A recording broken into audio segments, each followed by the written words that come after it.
All right. Good afternoon and good morning, everyone, no matter where you're at in the country at this point. My name, of course, is Nolan Dude. I'm the Client Experience Manager for IdealTraits, and welcome to our May edition or 16th edition of Success Spotlight.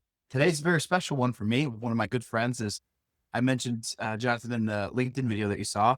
We've never met in person, but we've done a lot of calls like this before and had some good chats over the years. So super excited to have him join. But for those of you that don't know Jonathan, he's been in the insurance industry since 2015, started as a scratch agent in 2018, and then became one of the first agents to ever go through the Farmers Protege program in 2019 and graduated just a few months after joining the program.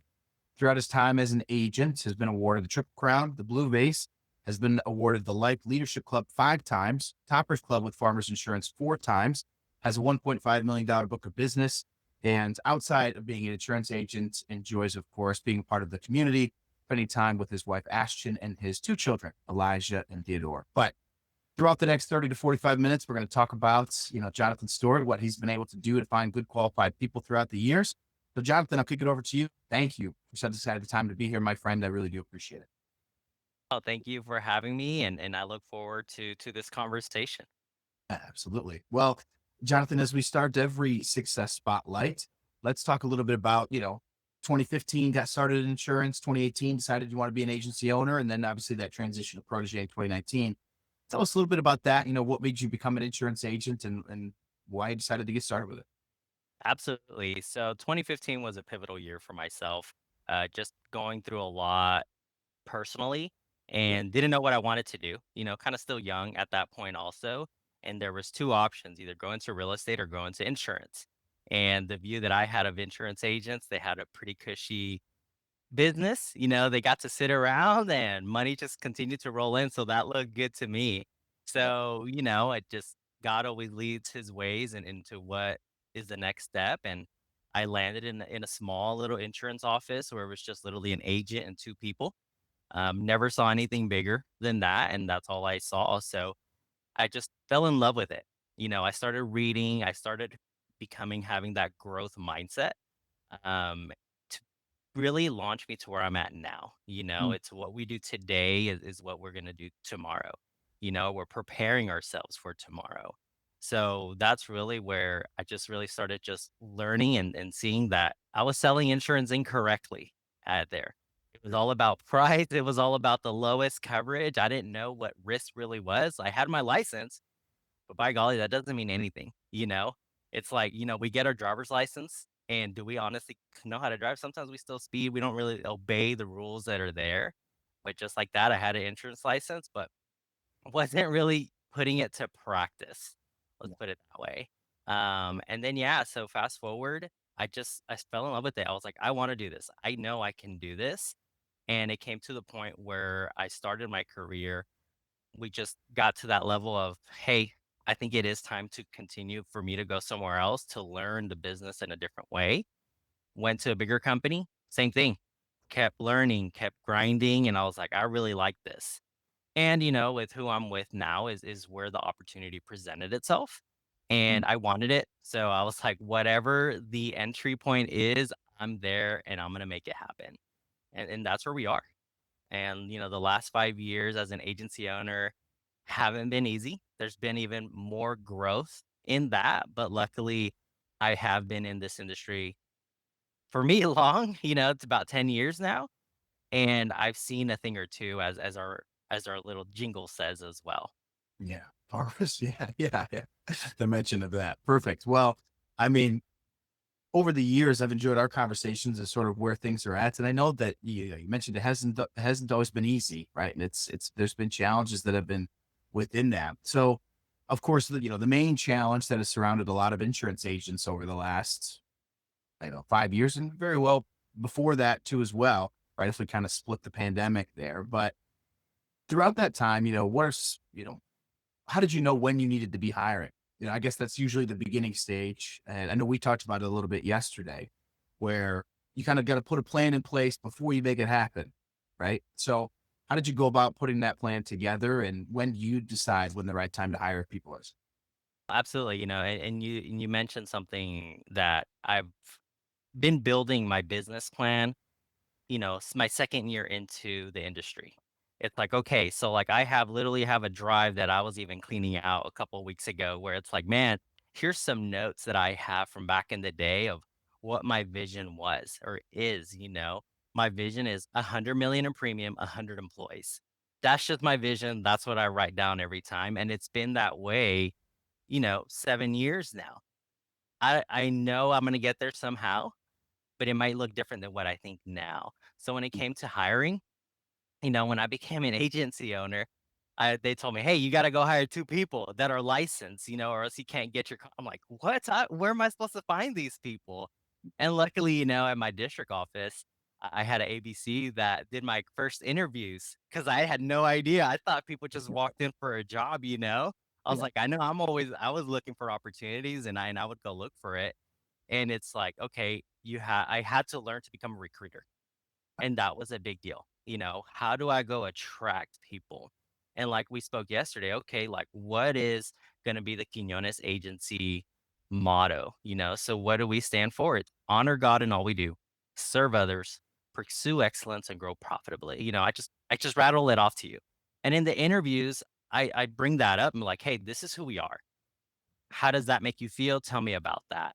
So how did I know? It's also I started surrounding myself with people that had been in with the company that I'm with now with farmers longer. And I interviewed them like it was my second week and I met with the two president council agents that were in our district at that time. I'm like, hey, what advice would you give me? I want to accelerate this. And they said, hey, at that point in time, it was like hire that person to do that $10 an hour work that you don't wanna do to so you can focus on that 50, $100 an hour, you know? So it was that, it was, you know, what can I do that I need a handoff? And then just, the E-Myth book. I think that helps a lot too when it comes to especially with what Ideal Traits helps us with hiring people. It's I need to be able to do that work that I did before, and at the same time, I'm writing down what the job duties are. I'm not gonna be looking for the job duties once I hired the person for that supposedly title, when the title's a title and they don't have the plan in place for what they're supposed to do, it's like they come and they're like, "Well, what am I supposed to do with you now?" You know? So, just I've always had that mentality after since I opened. It's like, "Okay, I gotta replicate myself." And like I mentioned from the beginning, having that growth mindset I know I don't wanna just be sitting here stuck to my desk all the time. I got into entrepreneurship for the freedom, Mm. and that's what I love about it. So that hiring, we'll get into it more. It's just it doesn't stop. It's just one of those things that we're recruiting and like I told you, I had to make a shift of the sales producer as that protege to now I'm that recruiter and I gotta build my team. Yeah. And you mentioned a lot of great stuff in there, right? Some things that you mentioned, hey, how people just walked in the door. Unfortunately, there's probably still some business owners that think that that's going to happen, right? And it just doesn't anymore. And you mentioned, of course, as we've heard through a lot of the success spotlights that we've done, is that the recruiting never stops, right? Always be recruiting, always be looking for good people, hire from a position of strength. We heard from Brian Scott a couple of sessions ago, but you mentioned some really good stuff there in terms of like the principles and sort of what you've worked to establish at your office. And a lot of the times those get left out when it comes to creating a job ad, right? Because a lot of people just consider it to be very cookie cutter, right? Like I'm looking for a sales rep, I'm looking for a CSR. Here's what the job is. Here's what you're getting. So have you worked to implement that into your job ads to talk about what sets your agency and your position apart? And if so, how have you been able to do that? Absolutely, I do.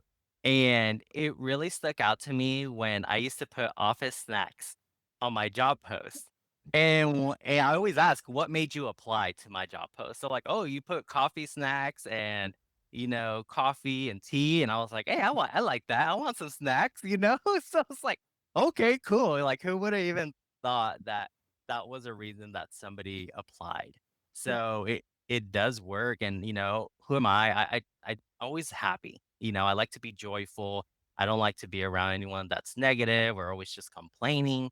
We need to vent, don't get me wrong, but it's just I don't like to be around that. So what do we input in the requirements? Positive, forward thinking. So we put that on there. And then in the interview process, we ask them, hey, did you read that? Tell me about it. IdealTraits does a good job too of having some questions already template that ask some of those questions also along the line, like tell me how you overcame a certain situation. Yeah. Yep. And then, of course, probably a part of the short answer part of the assessment, I'd have to imagine, is that you're referencing, which is great. And then those pre-qualifying questions can be a huge help too to evaluating like licensing, past experience, preferred communication method, these types of things. But once that job ad's put together and people start applying, talk about, that first initial conversation that you have with them. Are you reaching out to them just by emailing? Are you waiting for them to complete the assessments? Are you proactively going after them? I know there's a couple of different schools of thought there. So how's that process work for you?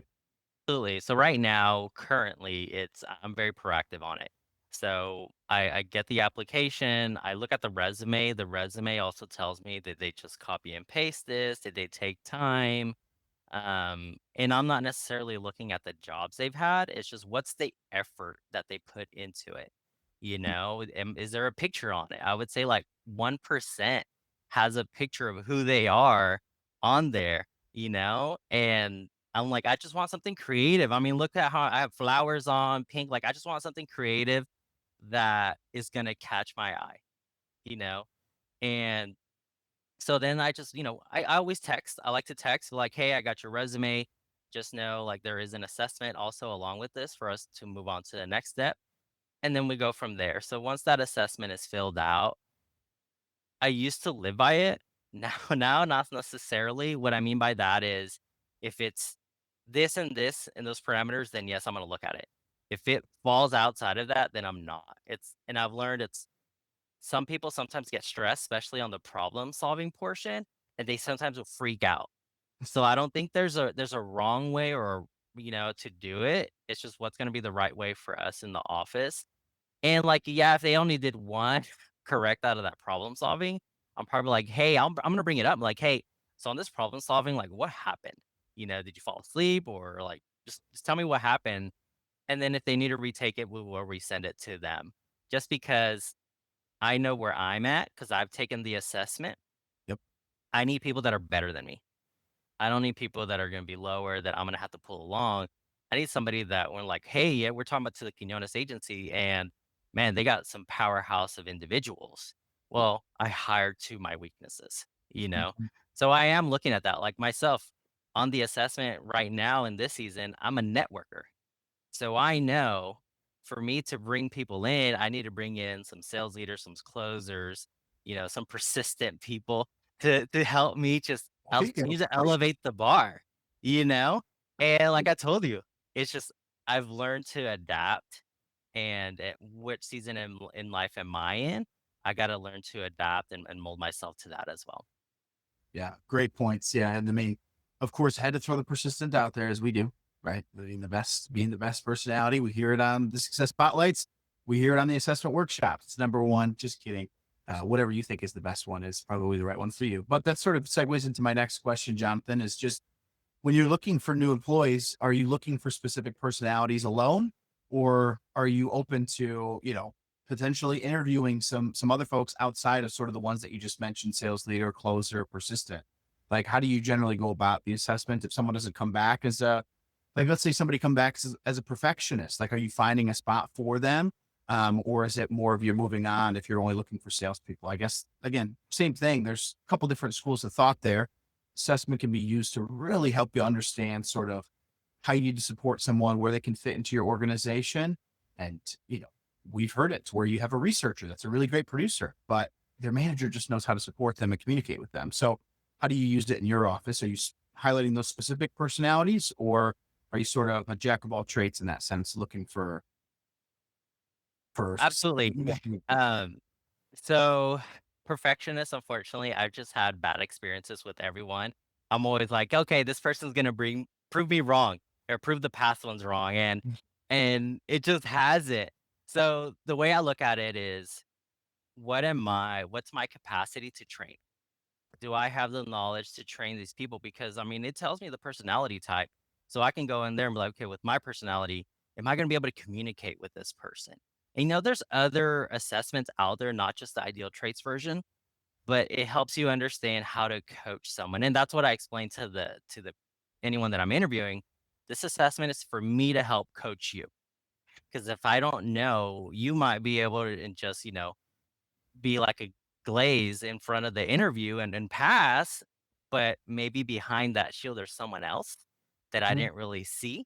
And then that assessment helps me determine that. Also, is my capacity, am I going to have the patience? And I think that's key term there to train this individual that I've already have had experience with, and I've had gone through we've gone through a lot of individuals because I believe like, hey, let's give you a shot, you know, let's give you a shot. No one else has, and you've done the steps.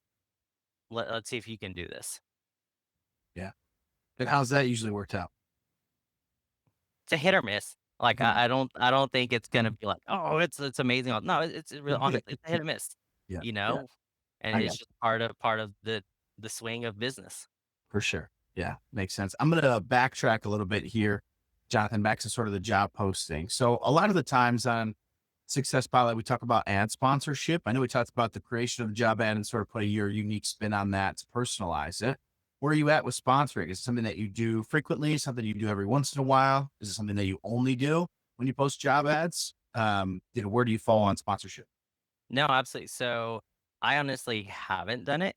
Um, it's just I don't have an experience with it, and then I'm not saying it's bad because I do have other agent friends that use it, and that's all they do. They sponsor it.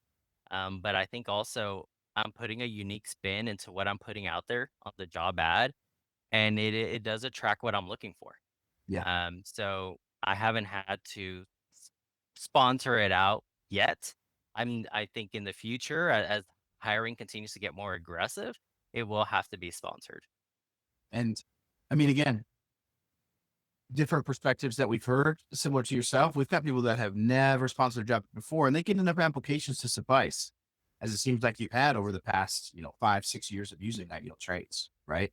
And then you got other agents who will only won't post a job ad without sponsoring, right? Because they're just looking to get out there and get as many people as possible. And some folks do it every once in a while. I'll put something in the chat here in just a second for you folks that if you've never had an Indeed account before, Indeed is doing a cool promotion right now with Ideal Traits to where you can get $100 credit to use towards sponsorship when you follow the process and create your Indeed account. So something cool to check out if you're maybe struggling to get in front of applications and you're like, I want to use the assessment and use the texting and use the video interview, but I'm just not getting enough applications. Totally get it. This is a good way for you to be able to try sponsorship to see if that can help sort of move things into the right direction. So I'll put that in the chat here for us just in a second. And then if you guys do have questions, don't hesitate to throw them in there. Jonathan and I will get to them when we have a second. But um, sort of back to the assessment. I know we talked about that. You mentioned proactively reaching out to folks to get them to complete it. So once they do, you review that with them and go through that interview process. So what does that interview process look like for you? I mean, we've heard in sessions past where like Drew Hodgson is taking people out to dinner as their final interview and having dinner with them to see what they, how they operate in that sort of public setting. We heard Jason Kilgo talk about how he gives them a flyer to a bike company, has them review it, and then try to sell him a bike, right? So anything unique that's a part of your interview process, Jonathan, or is it just pretty standard across the board? How does it usually work? I think it is pretty standard. I just have 6 questions that we ask, and that's where it's that system, that procedures of I got to keep it consistent because what if I go off track with somebody else and it's like, okay, where was the mistake? Maybe that person didn't work out. Where was that mistake? Well, maybe we didn't follow that hiring process and we look back in the files and we could have misstepped something there. So to me, I just try to keep it simple. These are the questions. And then you tell me about you, like, you talk, because I don't wanna be the one talking, and I always get surprised when the candidate comes ready to ask me questions. I love it. I'm like, "Thank you," this is refreshing because it is rare, and to me, those are the ones that stand out, so, like, if anyone's watching this that's interviewing, it's like, be prepared, like, I'm always gonna bet on that person because they took the time to look for some questions, and I don't mind if you pull it up. You're like, oh, hey, I wrote them down. Okay, yeah, pull them up. I know this is nervous, but for us, it's just well, these are the questions. It's always gonna be in the file. This is how they answered it, and let's stick to it. There's nothing unique like try to sell me a pen, nothing like that. I think it's once we show you the work, you're going to be able to prove it. We always do try to have them come in half a day and we pay them for that half a day of work to shadow and see if this is something they're going to do. For example, last week I did that and it's like, hey, this is the expectation with the phone system that we have. Guess what? The next day they said, hey, that's not for me. Great. I didn't waste my time. You know, I did pay you for that day, but at least you saw what it was. And I wasn't just, telling you you're going to make all this money. Like, this is the work that you got. This is the boring, this is the stuff no one wants to really do, but has to be done. That's a really great point. I mean, bringing them in to just observe what's happening is such a good thing, right? Because then if you don't, you go through that process of interviewing them, you get them hired. It's their first day. They start it for a couple of days and then they call you and they're like, hey, this isn't going to work out. Right. And I think that it's a little bit different because you've sort of gone through that euphoric feeling of being like, I filled the chair. Right. Like, this is fantastic. Like, I finally found someone to work in my agency. But then once they get in there, they find out that it's not for them, which sometimes that happens. And to your point, that's okay, right? So you're giving them that glimpse beforehand, so then it can save you that time, money, and energy, quite frankly, before they even get started, right? Is that sort of what you're going for? Yeah. Yeah. Yeah, Yep. Exactly. fantastic. Cool. All right. And then kind of got past this too, but remote in office, where do you stand there? I love both. Okay. We always offer it, especially here in where I'm at in Oklahoma. We're very spread out, and it seems like somebody has worked for somebody in the past also when you're talking to people because it's so small. So we try to spread it out as far as we can, remotely in the same state. I do try to keep it that way for my producers. I'm trying to get the system in place where we start hiring outside of our state just to make sure that, it's along with what we do as a company and as an agency. And I'm going to be able to provide them that success that they're looking for in the end also. But there's nothing wrong with it. At first I hated it, but then I seen my wife, how her job was able to do it and she succeeded. She did really well. So I'm like, you know what? Maybe it's just I don't have the tools. So what are those tools? I mean, everything that we do is web based. Yeah. We get on these Zoom calls, we all our phone system, everything is web based. You just need internet now. And so I give them that option. So I have somebody that did start this weekend. I'm just like, hey, just a reminder, because we hired them as you're gonna go remote. First 2 weeks, you're gonna be in office because 'cause you're gonna train, you're gonna learn, then you take the setup and go home. And they're like, "No, I wanna stay here." Okay, like, I'm not gonna tell you to that, but if you wanna stay here, that's completely fine with me Yeah. as well. The ones that we do have remote are gonna be our telemarketers, which are, in another country because they can do that. And again, how do we keep them accountable? Everything has reports, and I'm big on that. As long as I see the activity and the results are happening, it's gonna speak for itself. Yeah. And I know you hinted at there having some folks in another country work for you. So this is your opportunity, folks, to beat me to the punch with the question because it's coming up here in a couple of questions. Well, we'll dive into how that works for Jonathan. But nonetheless, great. So you mentioned your wife's company getting started with, the remote. So what systems and things did you put in place? Because I'm sure there's some folks even on here today that, still are like, I hate it. Kind of similar to the perspective that you had before. Um, so of course that change in mindset from when you saw it working with your wife's company, but then, what systems did you need to put in place once you decided to take that leap, to make it easier on yourself, obviously, to hold those folks accountable, you know?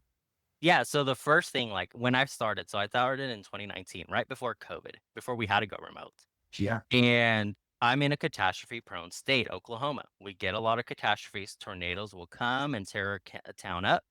So I was like, I need to establish my business so that if a catastrophe happens, my team can continue to work. So we are on laptops, all our phone system. Like, I do not want anything that's gonna have to have me at a location hardwired. So I think it's that I started the business that way, where we had that capability. Obviously, we love to be together, but we had that capability. So once COVID happened, it was like a test. Okay, does Ring Central work? We use Agency Zoom, we use Ricochet. So does all those systems work? and we got the kinks out of it. And what we've learned is there does need to be over communication. So, some people use Slack. So there's conversations going on in there. There just has to be over communication because maybe if I jump on your video and like, why isn't it on? It just those we just have to have a standard of this is what we do. These are our meeting times. You're gonna jump on. Webcam is gonna be on. You're not gonna look like you just rolled out of bed. Like there's still gonna be a standard because you're here to work. Your station is just at your house. Yeah. Very commonly misconceived too, right? To where people are just like, oh, it's remote work. I can show up in a hoodie. It's like, well, maybe not, but maybe a casual Friday every once in a while doesn't hurt nobody, right? Oh, You know, absolutely. yeah, cool. All right. And it's interesting talking about remote too, because, as you can see, you're in your office. I'm here at the Ideal Traits office, but then, we both are big advocates of remote because it can be something that can really set us apart in terms of the way that our business operates. I know that we've got some of our Traits team members on here and know that we wouldn't be able to hire them if it wasn't for us being open to remote, which is great. So, all right, cool. Now, once the interview process concludes, you go through that, you set the expectation, you found someone that you're looking to hire, you bring them on. What does the training and support look like? Are there any systems or companies or third party support that you use to help accommodate for those folks at all? I've used other companies, and I've tried them all. I feel like, there's just a lot out there when especially for insurance, and I feel like everyone's trying to sell you something. Sure. And at the end of the day, it's what am I good at? How can I train them? And I'm open to new ways, but it's like, how can I do the expectation what's expected? So like we have our personal script that we use. This is the script, especially for our telemarketers, this is what you're gonna do, this is how you're gonna fact find. As long as we're getting everything, you know, it's gonna be the process that we're looking for. So I've pulled bits and pieces because success leaves clues, Mhm. but I've made it the Quiñónez agency's way. You Mhm. know, I don't want to sound like another organization. I want to sound like us.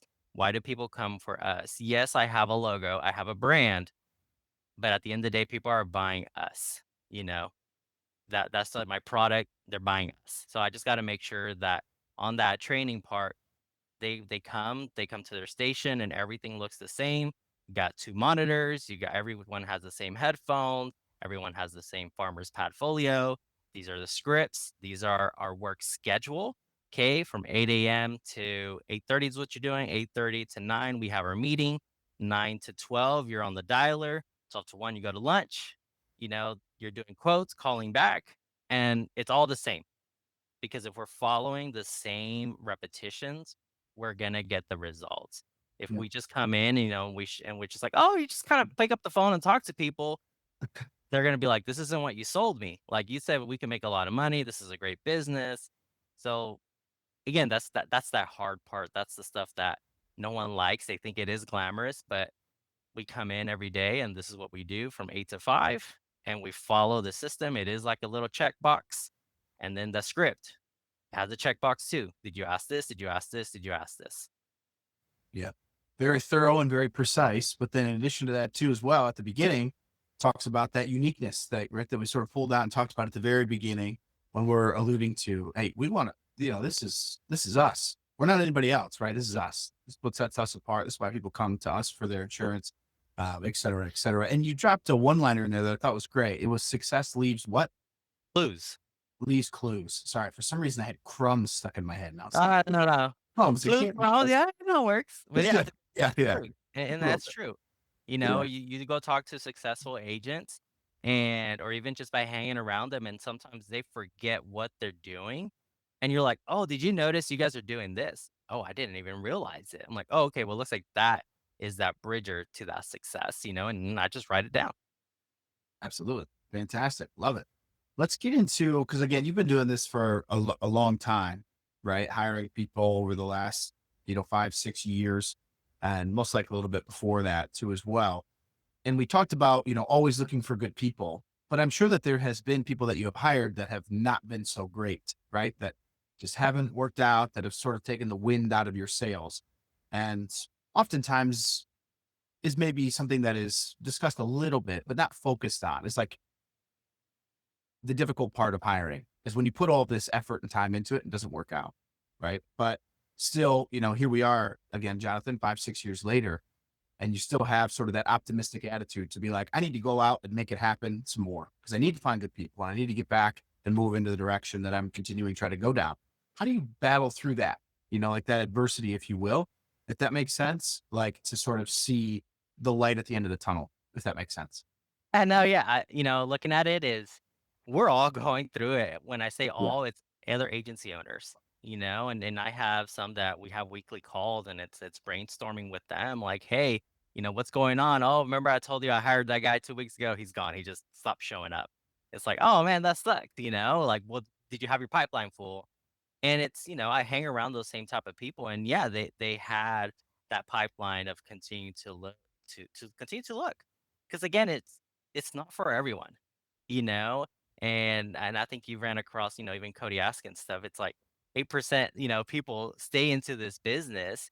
And I look at, when I first started, it's even as agency owners, I think there's two or three of us that are still left from when I first started, that went through a class, and it was a class of like 30 agency owners, and the rest are gone.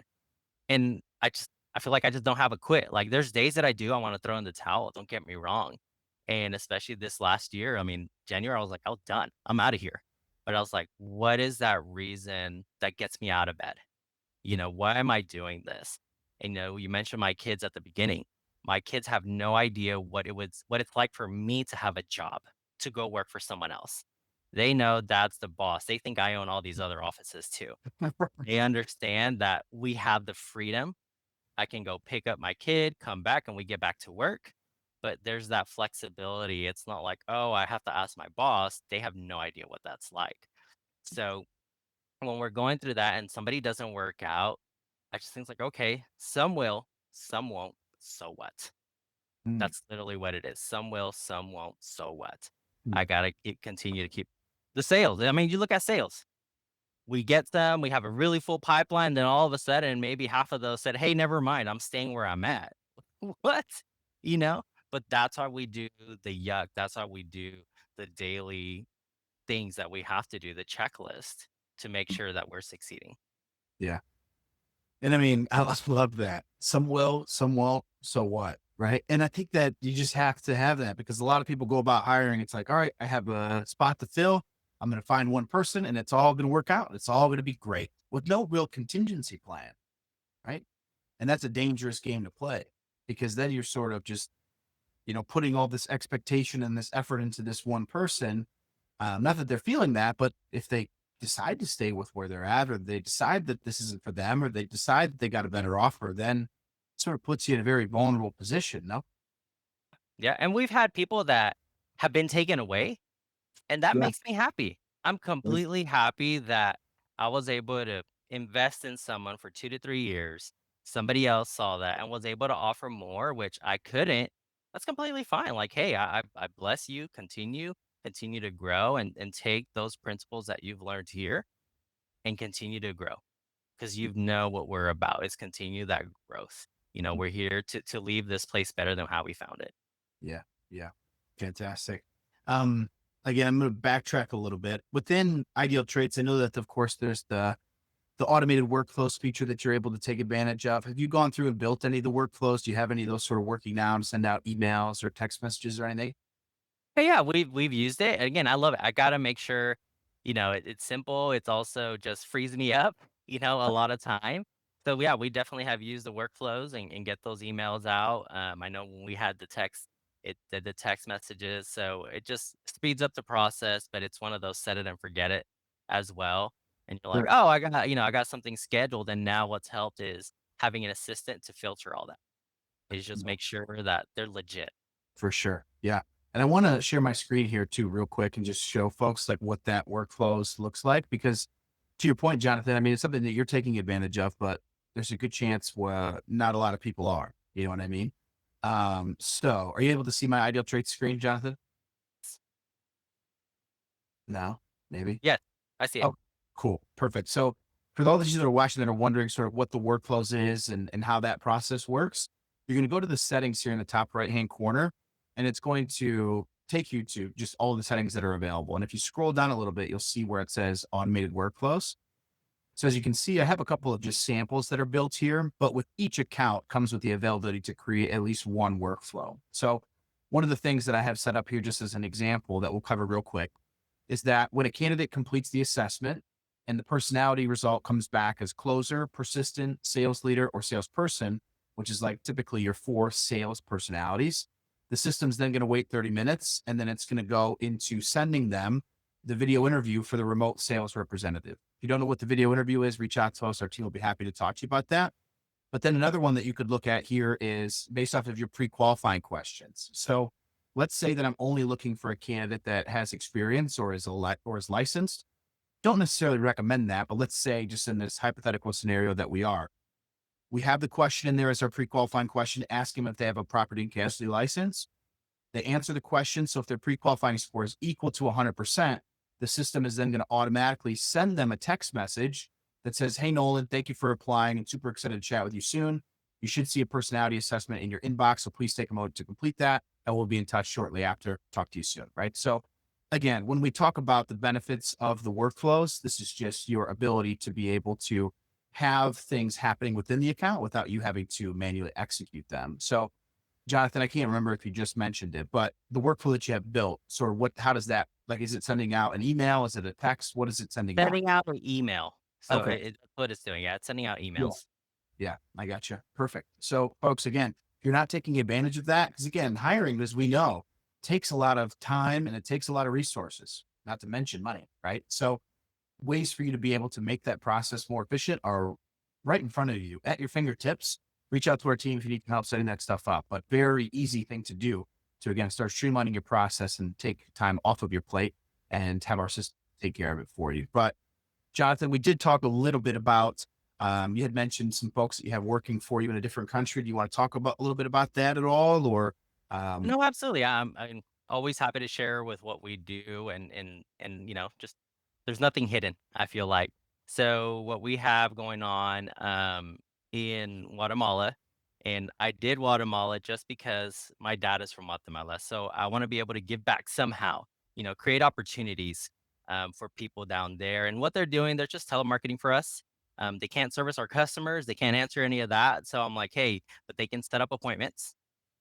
I found out through this process that, there's a lot of tech companies, a lot of even other Medicare companies that have call centers down there in Guatemala, and they've trained them in English really well. So like I've did some interviews and I was like, wow, I would think you're from here, from, Oklahoma City, just because there's not really an accent. And I'm like, I love it because people do tell. I mean, I'm the same way. And like if it's the accent's really strong, I do get frustrated because I'm like, man, is this person here or are they somewhere else? But this way, it's an entry level way. I feel it as for me giving back, but also it's just that opportunities, it's worldwide now. There's no reason not to do it. especially for someone like yourself being open to remote, right? Like if someone's in Michigan, why not have somebody overseas, right? Or Yep. outside the country? So, folks, if you do have questions about how you can set something up like that, I know Vlad Trichenko talked about it, I think 2 months ago. Jonathan talking about it again. But if you need help with setting that stuff up, there's resources within Ideal Trades to be able to help make that happen. So just let us know, and we can point you in the right direction. But all right, cool, Jonathan. As we wrap up here, the final question that I always have for our Success Spotlight guests is just tell us the number one thing when it comes to recruiting that you'd recommend every agency start doing today. Get One that. thing is always looking, always talking to people and prospecting. We are in a sales job, sales environment. So if somebody gives me that like aha moment, and I got this because I heard a interview from Dave Williams back in the day, super like, interview, and he was like, if somebody gave me that exceptional customer service, I'm like, I want them for my business, and it stuck to me, and I'm like, that's true. Why would I not if I have something better that I can offer them, especially somebody that's working in the food industry and maybe no one has shown them a way out and that's all they've known and they kind of you could tell they're stuck there. An example is I took my team one time for brunch because we hit some numbers and then we were excited we are going to celebrate. So we went to a brunch. The waitress was giving us exceptional service. And my office manager was like, "Hey, can I tell her like to apply with us?" I'm like, "Absolutely." I'm like, "She did really well."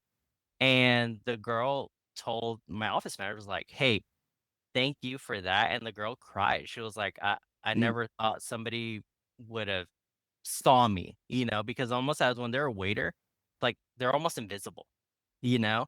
And I just we just have a heart for people that have an opportunity, that want an opportunity. And like I told you yesterday, I want people that want a hand up, not a handout. mhm. And I think it's that. It's like that person showed gratitude, and what do we have to do? We have to continue to follow up. Just because they applied, they interviewed, doesn't mean they're gonna jump on board. That process of following up with them is constant, even when they're in the office, even when they accept the offer. I told you, I had one that accepted the offer, was supposed to show up and didn't even disappear. And I'm like, okay, it's just recruiting never stops.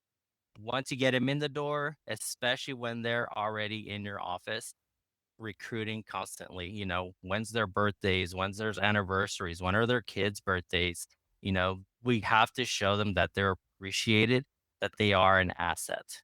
Mm, it's fantastic. So many good things in there, that you just pull from. I love the one looking for a hand up, not a handout. I love that so much. All right. Before we wrap up everything, Jonathan, anything else that you want to note here? Man, this is a good conversation. Yeah. Always happy to help. It's been fantastic. And thanks again for joining us. So, folks, again, thank you for being here, whether it's the morning or the afternoon, whatever it may be. Thank you for taking the last 45 minutes out of your day to come here, take some things, and work to implement it into your process. So, a couple of key things that we hit on is the one that he just mentioned, right? Look for people that want a hand up, not a handout. There is a difference, right? So, put yourself in a position of strength, as Brian Scott would tell you, to hire candidates that you want, not candidates that you need. There's a difference there too, right? Jonathan talks a lot about the uniqueness within his agency, and he practices what he preaches, as well as consistent with that approach, right? So be realistic, be consistent, always be looking for good talent, and look for a hand up, not a handout. All right. Thank you again, folks, for joining our 16th edition of Success Spotlight. Jonathan, thank you again. And we'll see you guys all back for our 17th edition here in the month of June. We'll talk to you guys later.